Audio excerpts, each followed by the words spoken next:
Exhortación apostólica Laudate Deum del Santo Padre Francisco. Lectura dramatizada. A todas las personas de buena voluntad sobre la crisis climática.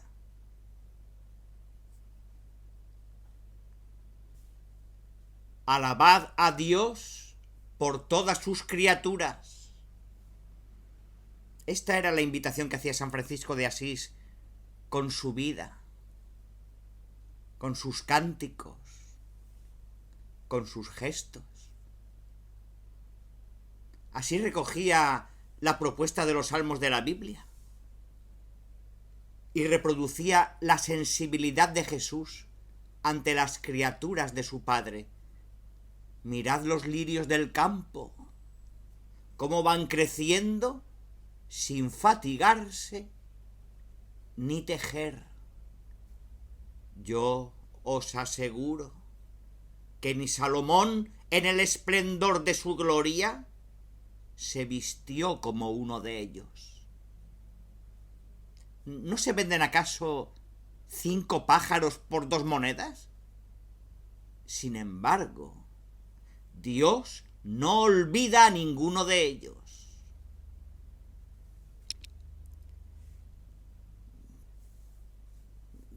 ¿Cómo no admirar esta ternura de Jesús ante todos los seres que nos acompañan en el camino?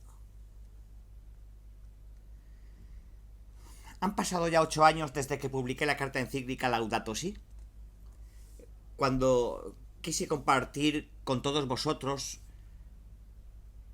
hermanas y hermanos de nuestro sufrido planeta, mis más sentidas preocupaciones sobre el cuidado de la casa común. Pero, con el paso del tiempo, advierto que no tenemos reacciones suficientes. Mientras el mundo que nos acoge se va desmoronando y quizás acercándose a un punto de quiebre. Más allá de esta posibilidad, es indudable que el impacto del cambio climático perjudicará de modo creciente las vidas y las familias de muchas personas. Sentiremos sus efectos en los ámbitos de la salud, las fuentes de trabajo, el acceso a los recursos, la vivienda, las migraciones forzadas, etc. Es un problema social global que está íntimamente relacionado con la dignidad de la vida humana. Los obispos de Estados Unidos manifestaron muy bien el sentido social de nuestra preocupación por el cambio climático, que va más allá de un planteo meramente ecológico, porque nuestro cuidado mutuo y nuestro cuidado de la tierra están íntimamente unidos. El cambio climático es uno de los principales desafíos a los que se enfrentan la sociedad y la comunidad mundial.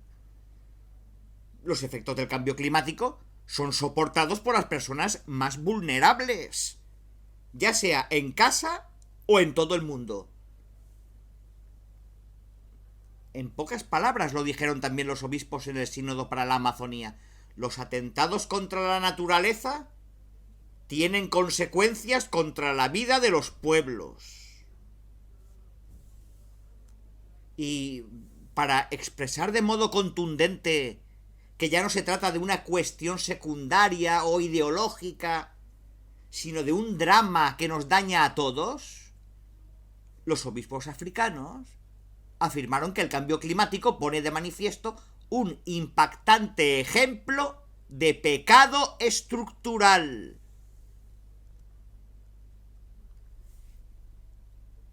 La reflexión y la información que podemos recoger de estos últimos 8 años nos permite precisar y completar lo que podíamos afirmar tiempo atrás. Por esta razón, y porque la situación se vuelve más imperiosa todavía, he querido compartir con vosotros estas páginas. 1. La crisis climática global. Por más que se pretendan negar, esconder, disimular o relativizar, los signos del cambio climático están ahí, cada vez más patentes. Nadie puede ignorar que en los últimos años hemos sido testigos de fenómenos extremos. Periodos frecuentes de calor inusual, sequía y otros quejidos de la Tierra que son solo algunas expresiones palpables de una enfermedad silenciosa que nos afecta a todos. Es verdad que no cabe atribuir de modo habitual cada catástrofe concreta al cambio climático global. Sin embargo, sí es verificable que determinados cambios en el clima provocados por la humanidad aumentan notablemente la probabilidad de fenómenos extremos cada vez más frecuentes e intensos. Por eso sabemos que cada vez que aumente la temperatura global en 0,5 grados centígrados, aumentarán también la intensidad y la frecuencia de grandes lluvias y aluviones en algunas zonas, sequías severas en otras, calores extremos en ciertas regiones y grandes nevadas en otras. Si hasta ahora podíamos tener olas de calor algunas veces al año, ¿qué pasaría con un aumento de la temperatura global de 1,5 grados centígrados, del cual estamos cerca? Esas olas de calor serían mucho más frecuentes y con mayor intensidad. Si llega a superar los 2 grados, se derretirían totalmente las capas de hielo de Groenlandia y de buena parte de la Antártida, con enormes y gravísimas consecuencias para todos. Resistencias y confusiones. En los últimos años no han faltado personas que pretendieron burlarse de esta constatación. Mencionan supuestos datos científicamente sólidos, como el hecho de que el planeta siempre tuvo y tendrá periodos de enfriamiento y de calentamiento. Olvidan mencionar otro dato relevante, que lo que estamos verificando ahora es una inusual aceleración del calentamiento, con una velocidad tal que basta una sola generación, no siglos ni milenios, para constatarlo.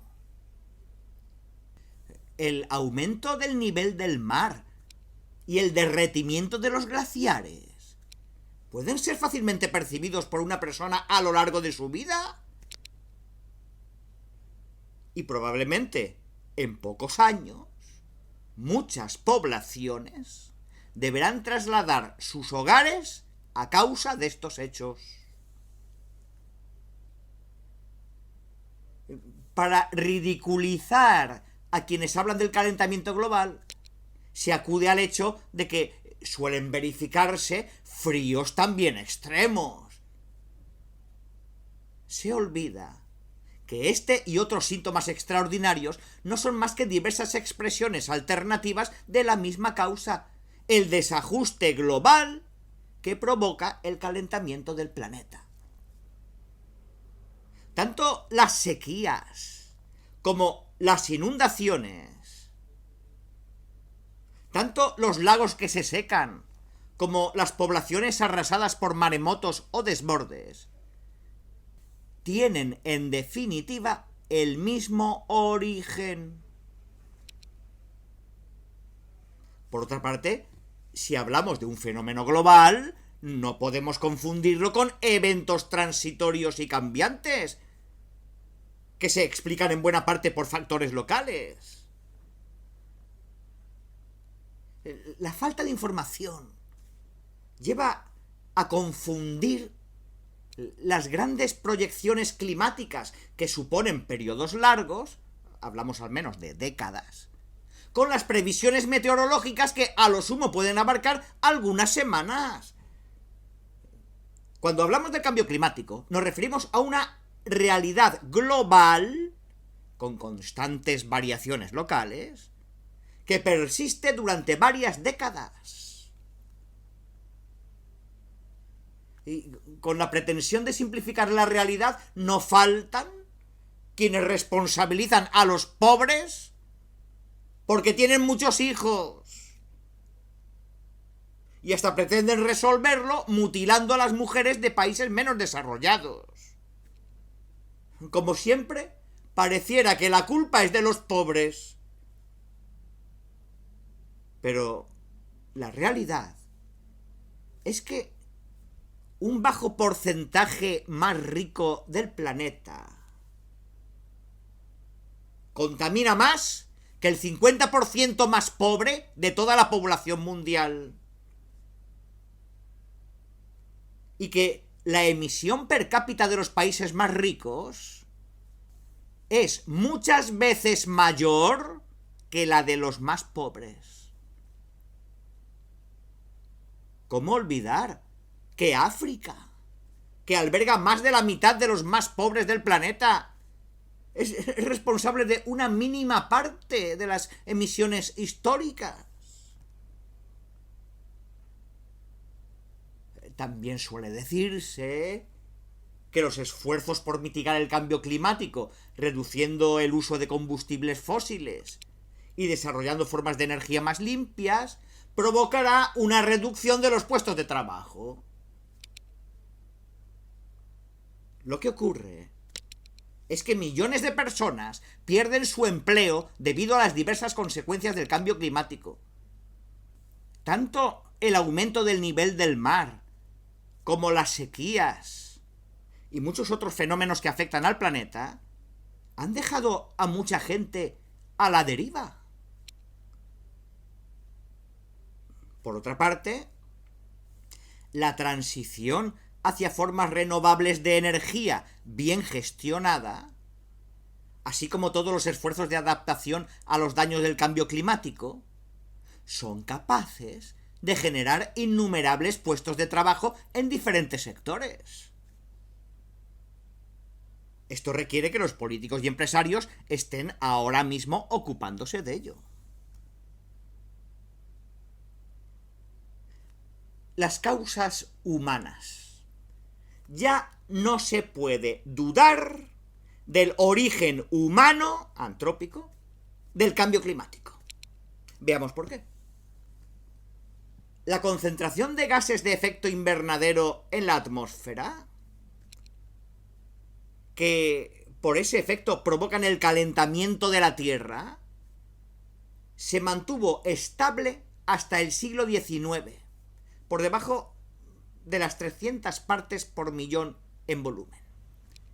Pero, a mediados de ese siglo, en coincidencia con el desarrollo industrial, comenzaron a crecer las emisiones. En los últimos 50 años, el aumento se aceleró notablemente, como lo ha certificado el Observatorio de Mauna Loa, que toma medidas diarias de dióxido de carbono desde el año 1958. Mientras escribía la Laudato Si, se alcanzó el máximo de la historia, 400 partes por millón, hasta llegar en junio de 2023 a las 423 partes por millón. más del 42% del total de las emisiones netas a partir del año 1850 se produjeron después de 1990. Al mismo tiempo verificamos que en los últimos 50 años la temperatura aumentó con una velocidad inédita, sin precedentes en los últimos 2000 años. En este periodo, la tendencia fue de un calentamiento de 0,15 grados centígrados por década, el doble de lo ocurrido en los últimos 150 años. Desde 1850 hasta hoy, la temperatura global aumentó 1,1 grados centígrados, fenómeno que se amplifica en las áreas polares.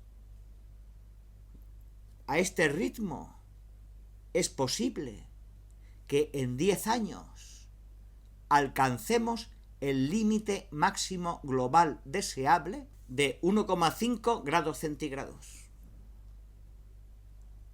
El aumento no solo se dio en la superficie terrestre, sino también en varios kilómetros hacia arriba en la atmósfera, en la superficie de los océanos y aún en profundidades por cientos de metros. Así se incrementó además la acidificación de los mares y se redujeron sus niveles de oxígeno. Los glaciares se retraen, disminuye la cobertura nevosa y sube constantemente el nivel del mar. No es posible ocultar la coincidencia de estos fenómenos climáticos globales con el crecimiento acelerado de la emisión de gases de efecto invernadero, sobre todo desde mediados del siglo XX. Una abrumadora mayoría de científicos especializados en clima sostienen esta correlación, y solo un ínfimo porcentaje de ellos intenta negar esta evidencia. Lamentablemente, la crisis climática no es precisamente un asunto que interese a los grandes poderes económicos, preocupados por el mayor rédito posible, con el menor costo y en el tiempo más corto que se pueda. Me veo obligado a hacer estas precisiones que pueden parecer obvias, debido a ciertas opiniones despectivas y poco racionales que encuentro incluso dentro de la Iglesia Católica. Pero ya no podemos dudar de que la razón de la inusual velocidad de estos peligrosos cambios es un hecho inocultable. Las enormes novedades que tienen que ver con la desbocada intervención humana sobre la naturaleza en los 2 últimos siglos. Los elementos de origen natural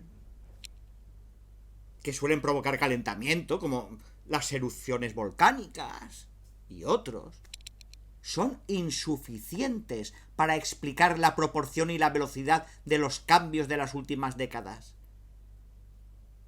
La evolución de las temperaturas medias superficiales no se sostiene sin el efecto del aumento de los gases de efecto invernadero. Daños y riesgos.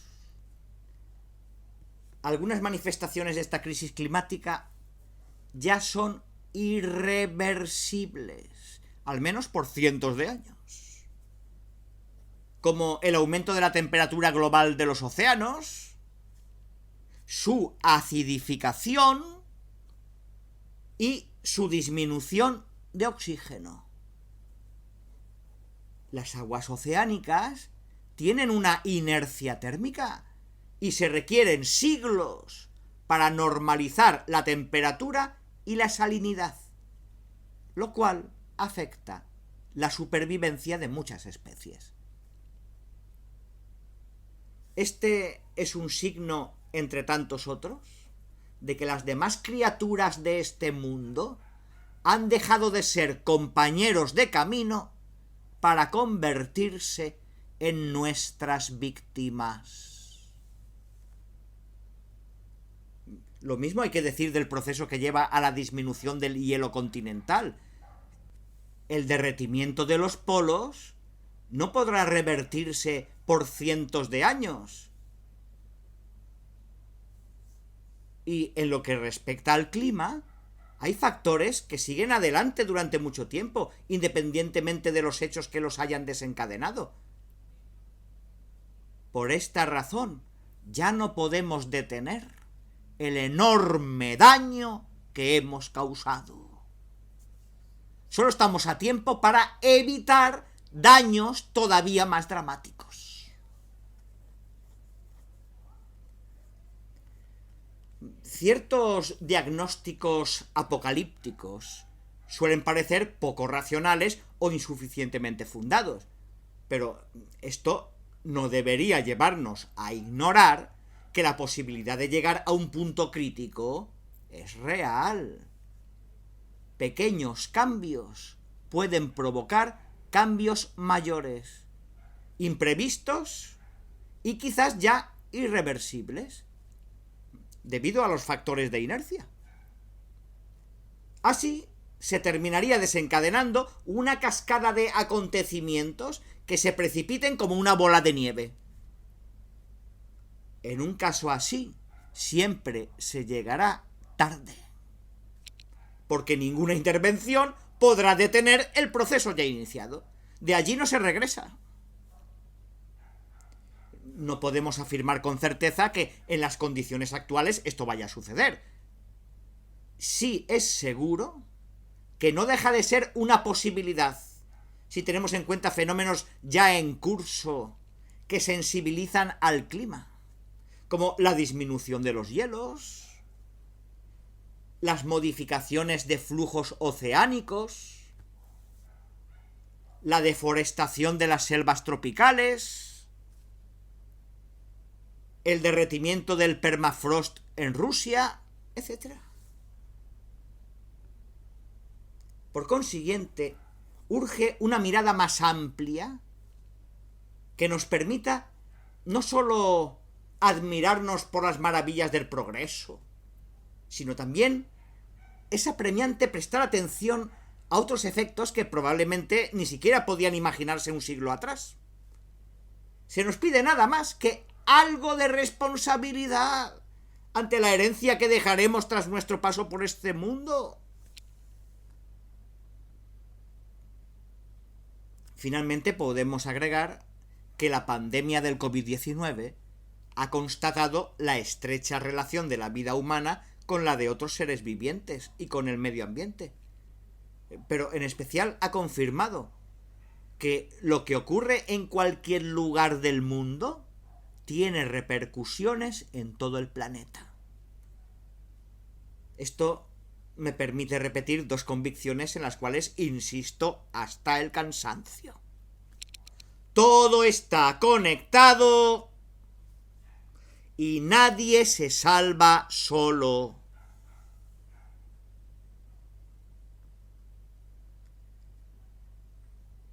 Dos.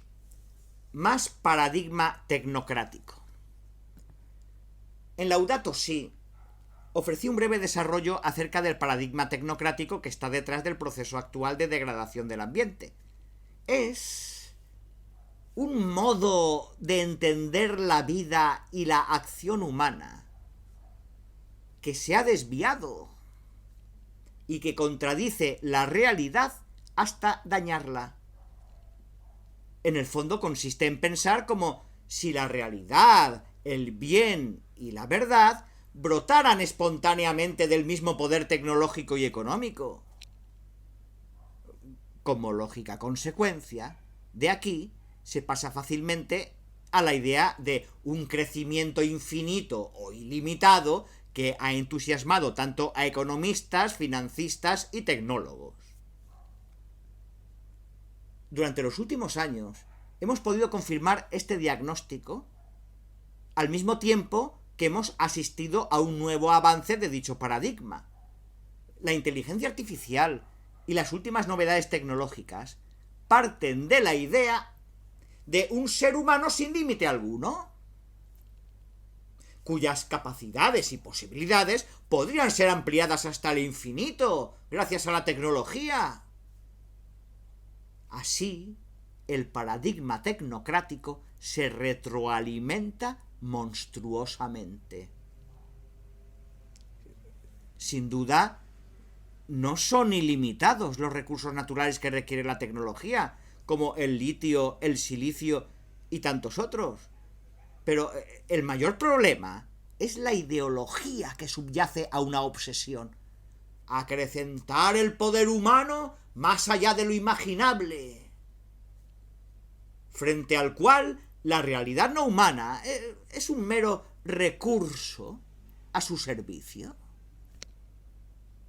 Todo lo que existe deja de ser un don que se agradece, se valora y se cuida, y se convierte en un esclavo, en víctima de cualquier capricho de la mente humana y sus capacidades. Provoca escalofríos advertir que las capacidades ampliadas por la tecnología dan a quienes tienen el conocimiento y sobre todo el poder económico para utilizarlo un dominio impresionante sobre el conjunto de la humanidad y del mundo entero. Nunca la humanidad tuvo tanto poder sobre sí misma, y nada garantiza que vaya a utilizarlo bien, sobre todo si se considera el modo como lo está haciendo. ¿En manos de quiénes está? Y puede llegar a estar tanto poder. Es tremendamente riesgoso que resida en una pequeña parte de la humanidad. Repensar nuestro uso del poder. No todo aumento de poder es un progreso para la humanidad. Basta pensar en las tecnologías, entre comillas, admirables, que fueron utilizadas para diezmar poblaciones, lanzar bombas atómicas, aniquilar etnias. Fueron momentos históricos donde la admiración ante el progreso no dejaba ver lo horroroso de sus efectos. Pero este riesgo está siempre presente, porque el inmenso crecimiento tecnológico no estuvo acompañado de un desarrollo del ser humano en responsabilidad, valores, conciencia. Está desnudo y expuesto frente a su propio poder, que sigue creciendo sin tener los elementos para controlarlo. Puede disponer de mecanismos superficiales, pero podemos sostener que le falta una ética sólida, una cultura y una espiritualidad que realmente lo limiten y lo contengan en una lúcida abnegación. No es extraño que un poder tan grande en semejantes manos sea capaz de arrasar con la vida, mientras la matriz del pensamiento propia del paradigma tecnocrático nos enceguece y no nos permite advertir este gravísimo problema de la humanidad actual. Pues, en contra de este paradigma tecnocrático, decimos que el mundo que nos rodea no es un objeto de aprovechamiento, de uso desenfrenado, de ambición ilimitada. Ni siquiera podemos decir que la naturaleza es un mero marco donde desarrollamos nuestra vida y nuestros proyectos, porque estamos incluidos en ella, somos parte de ella y estamos interpenetrados. De manera que el mundo no se contempla desde fuera, sino desde dentro.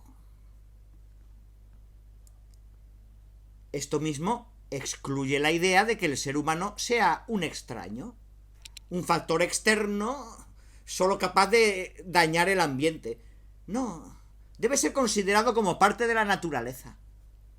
La vida humana, la inteligencia y la libertad integran la naturaleza que enriquece a nuestro planeta y son parte de sus fuerzas internas y de su equilibrio.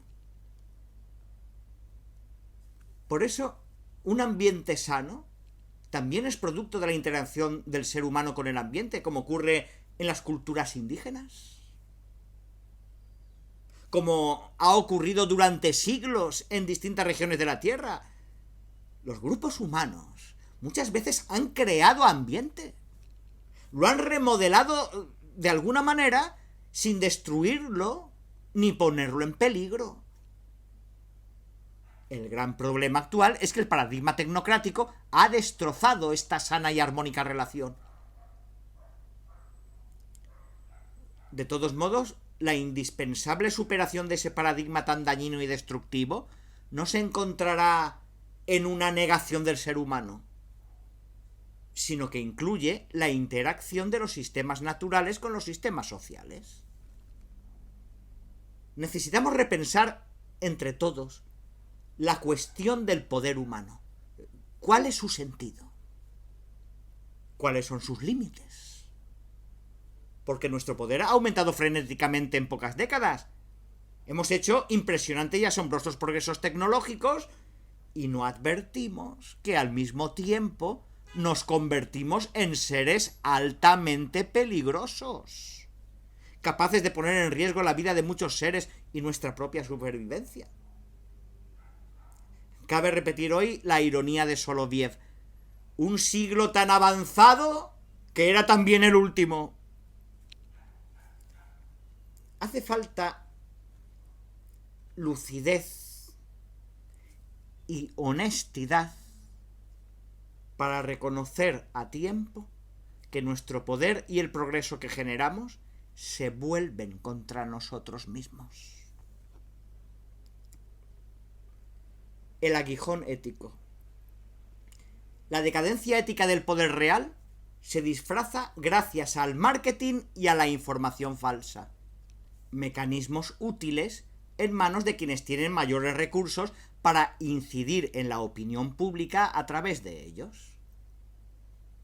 Con la ayuda de estos mecanismos, cuando se piensa iniciar un emprendimiento con fuerte intervención sobre el ambiente y altos efectos contaminantes, se ilusiona a los pobladores de la zona hablando del progreso local que podrá generarse, o de las posibilidades económicas, laborales y de promoción humana que esto significará para sus hijos.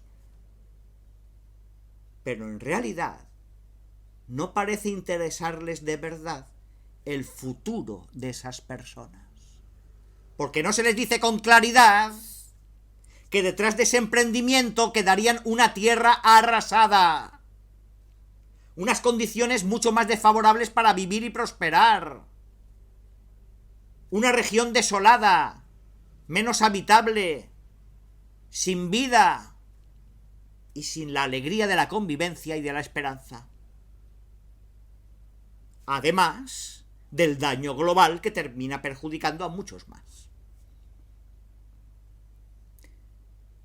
Basta pensar en el efímero entusiasmo del dinero que se recibió a cambio de depositar en un lugar residuos nucleares. La casa que se pudo comprar con ese dinero se convirtió en una tumba a causa de las enfermedades que se desencadenaron. Y no hablo movido por una imaginación desbordada, sino a partir de algo que hemos vivido.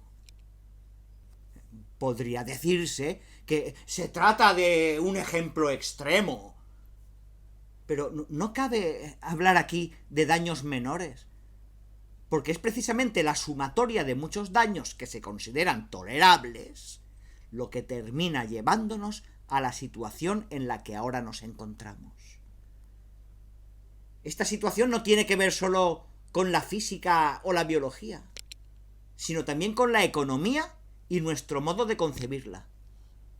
La lógica del máximo beneficio con el menor costo, disfrazada de racionalidad, de progreso y de promesas ilusorias, vuelve imposible cualquier sincera preocupación por la casa común y cualquier inquietud por promover a los descartados de la sociedad.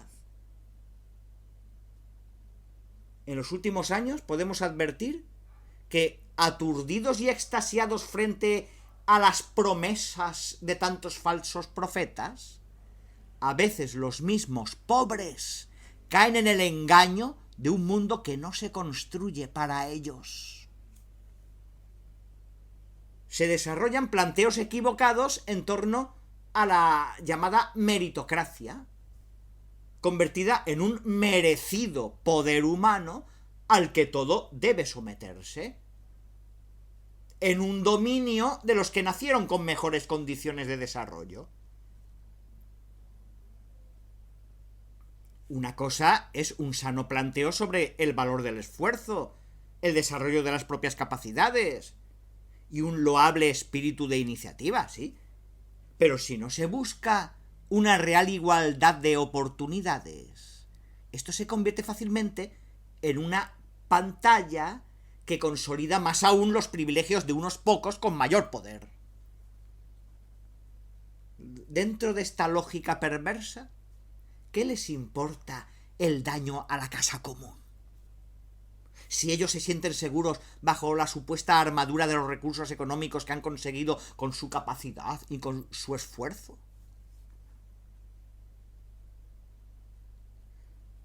En la propia conciencia y ante el rostro de los hijos que pagarán el daño de sus acciones, aparece la pregunta por el sentido. ¿Qué sentido tiene mi vida?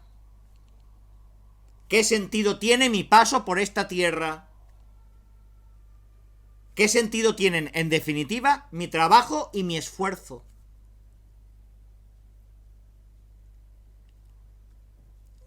Tres, la debilidad de la política internacional. Si bien la historia da muestras de estar volviendo atrás, cada generación ha de hacer suyas las luchas y los logros de las generaciones pasadas y llevarlas a metas más altas aún. Es el camino. El bien, como también el amor, la justicia y la solidaridad, no se alcanzan de una vez para siempre. Han de ser conquistados cada día.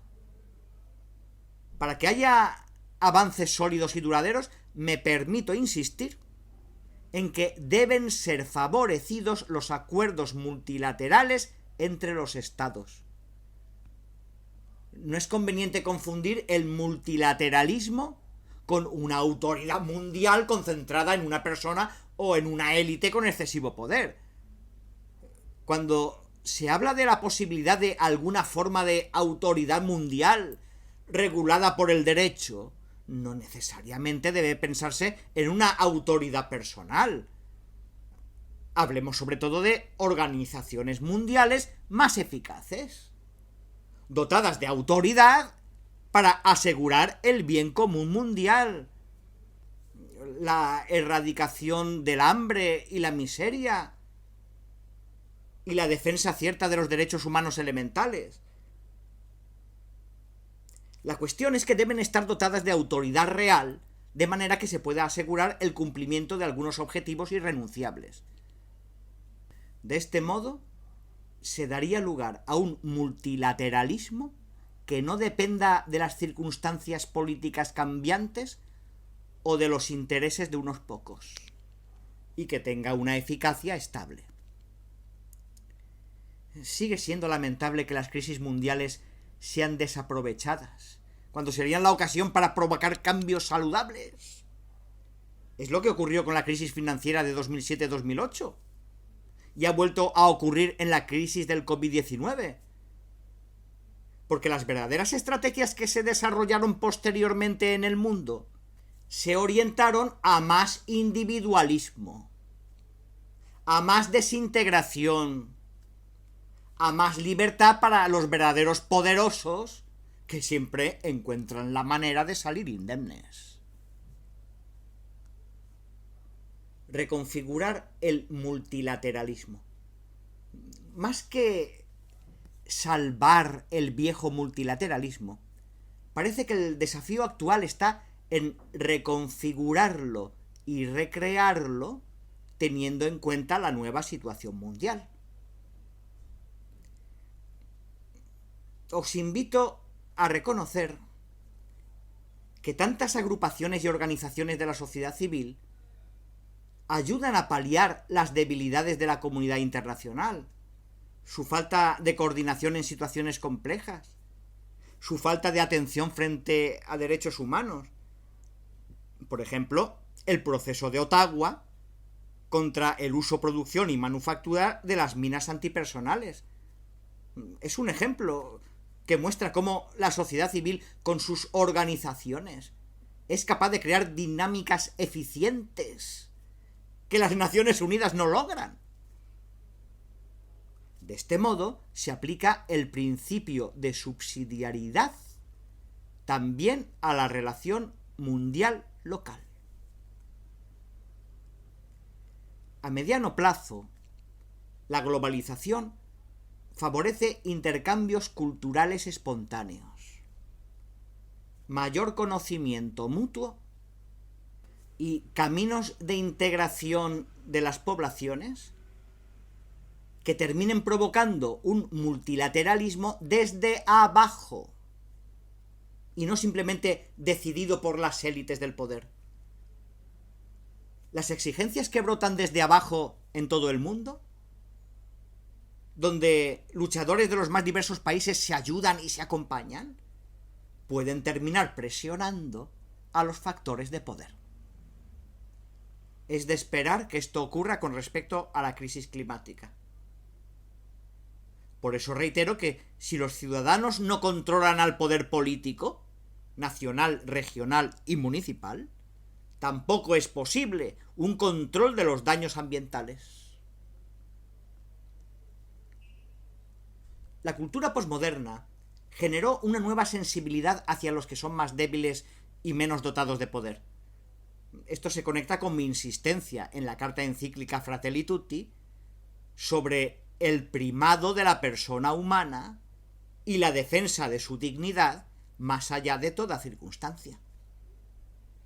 Es otro modo de invitar al multilateralismo en orden a resolver los problemas reales de la humanidad, procurando ante todo el respeto a la dignidad de las personas, de manera que la ética prime por sobre las conveniencias locales o circunstanciales.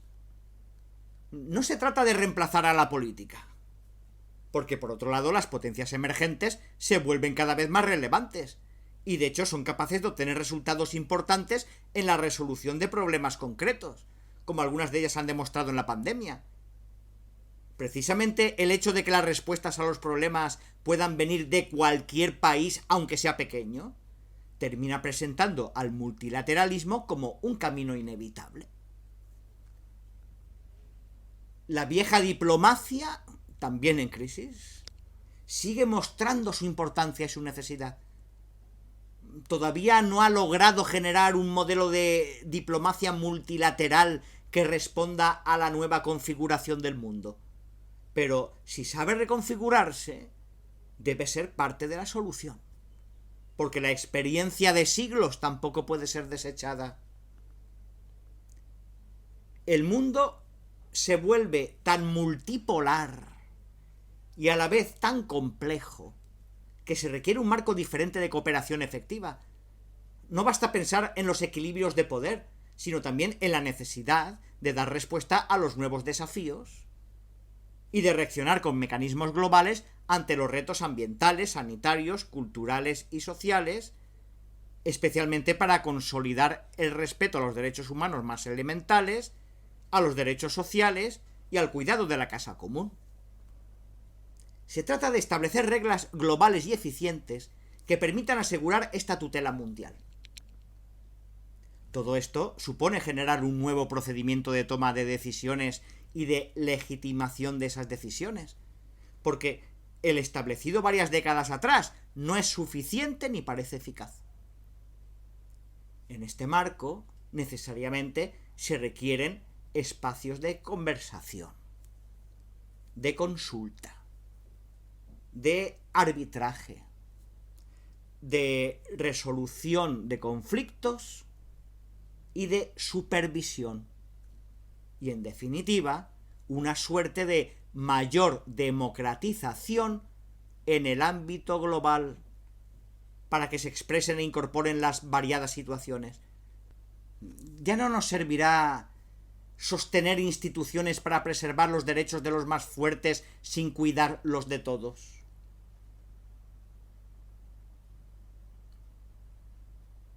Cuatro. Las conferencias sobre el clima, avances y fracasos. Desde hace décadas, representantes de más de 190 países se reúnen periódicamente para tratar la cuestión climática. La conferencia de Río de Janeiro de 1992 llevó a la adopción de la Convención Marco de las Naciones Unidas sobre el Cambio Climático, CMNUCC, un tratado que entró en vigor cuando se alcanzaron las necesarias ratificaciones de los países firmantes en 1994. Estos estados se reúnen cada año en la Conferencia de las Partes, COP, máximo organismo para la toma de decisiones. Algunas fueron fracasos, como la de Copenhague, 2009, mientras otras permitieron dar pasos importantes, como la COP3 de Kioto, 1997. Su valioso protocolo es el que puso como objetivo reducir las emisiones complexivas de gases de efecto invernadero un 5% con respecto a 1990. El plazo era el año 2012, pero evidentemente no se cumplió. Todas las partes se comprometían además a implementar programas de adaptación para reducir los efectos del cambio climático ya en curso. Se preveía también una ayuda para cubrir los costos de estas medidas en los países en vías de desarrollo. El protocolo, en realidad, entró en vigor en 2005. Posteriormente, se propuso un mecanismo relativo a las pérdidas y los daños, los undamage, causados por el cambio climático, que reconoce como principales responsables a los países más ricos y procura compensar los daños y las pérdidas que el cambio climático produce en los países más vulnerables. No se trata ya de financiar la adaptación de estos países, sino de compensarlos por los daños ya sufridos. Esta cuestión fue objeto de importantes discusiones en varias COP. La COP 21 de París, 2015, fue otro momento significativo, porque generó un acuerdo que involucró a todos. Puede considerarse un nuevo comienzo, teniendo en cuenta el incumplimiento de los objetivos planteados en la etapa anterior. El acuerdo entró en vigor el 4 de noviembre de 2016. Si bien es un acuerdo vinculante, no todas las prescripciones son obligaciones en sentido estricto, y algunas de ellas dan lugar a una amplia discrecionalidad. Por otra parte, aun para las obligaciones incumplidas, no se prevén estrictamente sanciones, ni hay instrumentos eficaces para garantizar su cumplimiento, y prevé también formas de flexibilidad para países en vías de desarrollo. Pues el Acuerdo de París presenta un gran objetivo a largo plazo: mantener el aumento de las temperaturas medias globales por debajo de los 2 grados con respecto a los niveles preindustriales, intentando aún bajar a los 1,5 grados. Y todavía se está trabajando para consolidar prácticas concretas de monitorización y facilitar criterios generales que permitan comparar los objetivos de los distintos países. Esto dificulta una valoración más objetiva, cuantitativa, de los resultados reales. Pues después de algunas conferencias con escasos resultados y la decepción de la COP 25 de Madrid, 2019, se esperaba revertir esta inercia en la COP26 de Glasgow 2021. Básicamente su resultado fue relanzar el Acuerdo de París, puesto en duda por los condicionamientos y efectos de la pandemia. Por lo demás, abundaron las exhortaciones cuya incidencia real era poco previsible. Las propuestas tendientes a asegurar una transición rápida y efectiva hacia formas alternativas de energía menos contaminantes no pudieron avanzar. La COP27 de Sharm el-Sheikh 2022 estuvo desde el inicio amenazada por la situación que creó la invasión a Ucrania, que causó una importante crisis económica y energética. El uso del carbón aumentó y todos querían asegurarse su abastecimiento. Los países en vías de desarrollo consideraban una prioridad urgente acceder a la energía y a las posibilidades de desarrollo. Hubo un claro sinceramiento al reconocer que, de hecho, los combustibles fósiles proveen todavía el 80% de la energía mundial y que su uso sigue en aumento.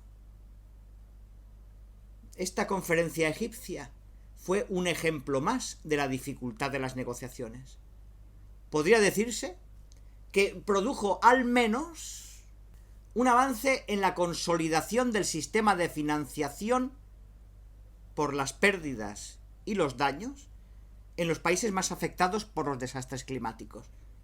Esto parecía dar nueva voz y mayor participación a los países en vías de desarrollo. Pero, aun en esta cuestión, muchos puntos quedaron imprecisos. Sobre todo la responsabilidad concreta de los países que deben aportar.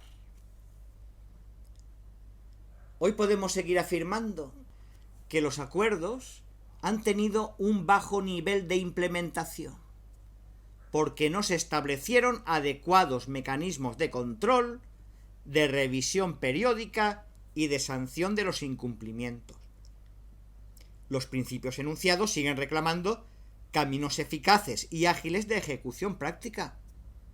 Y también que las negociaciones internacionales no pueden avanzar significativamente por las posiciones de los países que privilegian sus intereses nacionales sobre el bien común global.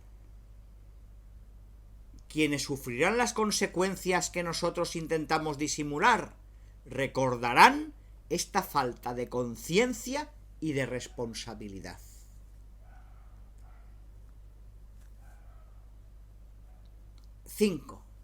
¿Qué se espera de la COP28 de Dubái? Los Emiratos Árabes Unidos hospedarán la próxima conferencia de las partes, COP28.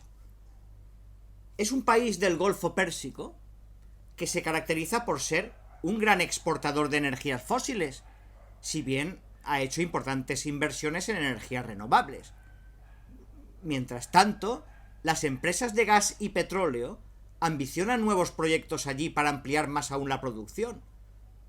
Decir que no hay nada que esperar sería un acto suicida, porque implicaría exponer a toda la humanidad, especialmente a los más pobres, a los peores impactos del cambio climático. Si confiamos en la capacidad del ser humano de trascender sus pequeños intereses y de pensar en grande, no podemos dejar de soñar que esta COP28 dé lugar a una marcada aceleración de la transición energética con compromisos efectivos y susceptibles de un monitoreo permanente. Esta convención puede ser un punto de inflexión que muestre que todo lo que se ha hecho desde 1992 iba en serio y valió la pena. O bien será una gran decepción y pondrá en riesgo lo bueno que se haya podido lograr hasta ahora. A pesar de tantas negociaciones y acuerdos, las emisiones globales siguieron creciendo.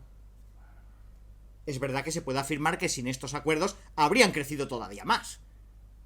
Pero en otros temas relacionados con el medio ambiente, cuando hubo voluntad, se obtuvieron resultados muy significativos, como ocurrió con la protección de la capa de ozono. En cambio, la transición que se necesita hacia energías limpias, como la eólica y la solar, abandonando los combustibles fósiles, no tiene la velocidad necesaria. Por consiguiente, lo que se está haciendo corre el riesgo de interpretarse solo como un juego para distraer. Necesitamos superar la lógica de aparecer como seres sensibles y al mismo tiempo no tener la valentía de producir cambios sustanciales. Sabemos que a este ritmo, solo en pocos años, superaremos el límite máximo deseable de 1,5 grados centígrados. Y en poco tiempo más podríamos llegar a los 3 grados, con un alto riesgo de alcanzar un punto crítico.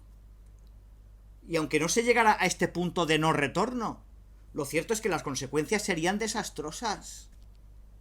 Y deberían tomarse medidas de modo precipitado, con costos enormes y con gravísimas e intolerables consecuencias económicas y sociales. Si las medidas que tomemos ahora tienen costos, estos serán mucho más pesados mientras más esperemos.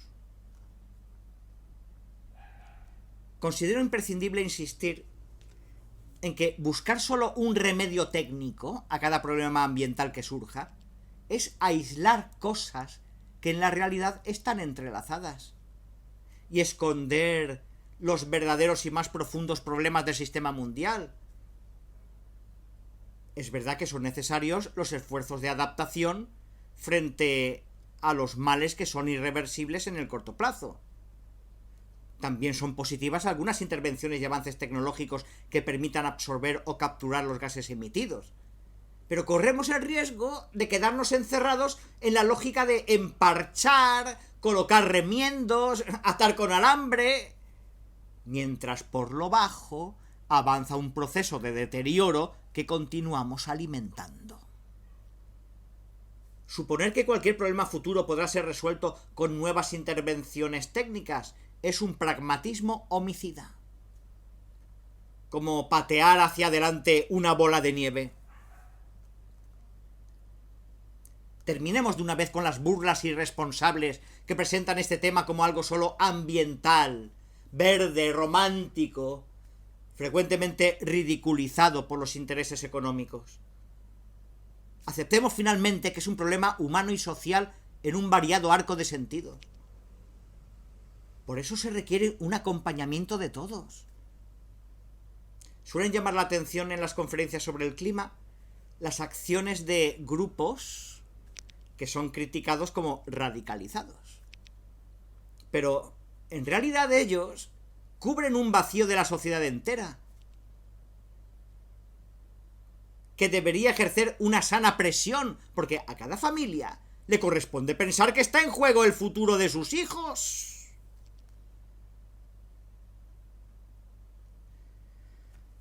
Si hay un interés sincero en lograr que la COP28 sea histórica, que nos honre y ennoblezca como seres humanos, entonces solo cabe esperar formas vinculantes de transición energética que tengan 3 características: que sean eficientes, que sean obligatorias y que se puedan monitorear fácilmente. Esto para lograr que se inicie un nuevo proceso destacado por 3 aspectos: que sea drástico, que sea intenso y que cuente con el compromiso de todos. No es lo que ocurrió en el camino recorrido hasta ahora. Y solo con ese proceso se podría recuperar la credibilidad de la política internacional, porque únicamente de esa manera concreta será posible reducir notablemente el dióxido de carbono y evitar a tiempo los peores males. Ojalá quienes intervengan puedan ser estrategas capaces de pensar en el bien común y en el futuro de sus hijos, más que en intereses circunstanciales de algunos países o empresas. Ojalá muestren así la nobleza de la política y no su vergüenza. A los poderosos me atrevo a repetirles esta pregunta. ¿Para qué se quiere preservar hoy un poder que será recordado por su incapacidad de intervenir cuando era urgente y necesario hacerlo?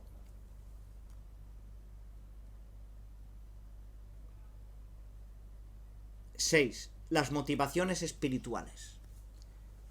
A los fieles católicos no quiero dejar de recordarles las motivaciones que brotan de la propia fe. Y aliento a los hermanos y hermanas de otras religiones a que hagan lo mismo, porque sabemos que la fe auténtica no solo da fuerzas al corazón humano, sino que transforma la vida entera, transfigura los propios objetivos, ilumina la relación con los demás y los lazos con todo lo creado. A la luz de la fe, la Biblia narra que Dios miró todo lo que había hecho y vio que era muy bueno. De Él es la tierra y todo lo que hay en ella. Por eso, Él nos dice, la tierra no podrá venderse definitivamente, porque la tierra es mía, y vosotros sois para mí como extranjeros y huéspedes.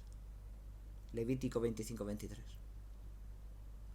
Entonces, esta responsabilidad ante una tierra que es de Dios implica que el ser humano dotado de inteligencia respete las leyes de la naturaleza y los delicados equilibrios entre los seres de este mundo.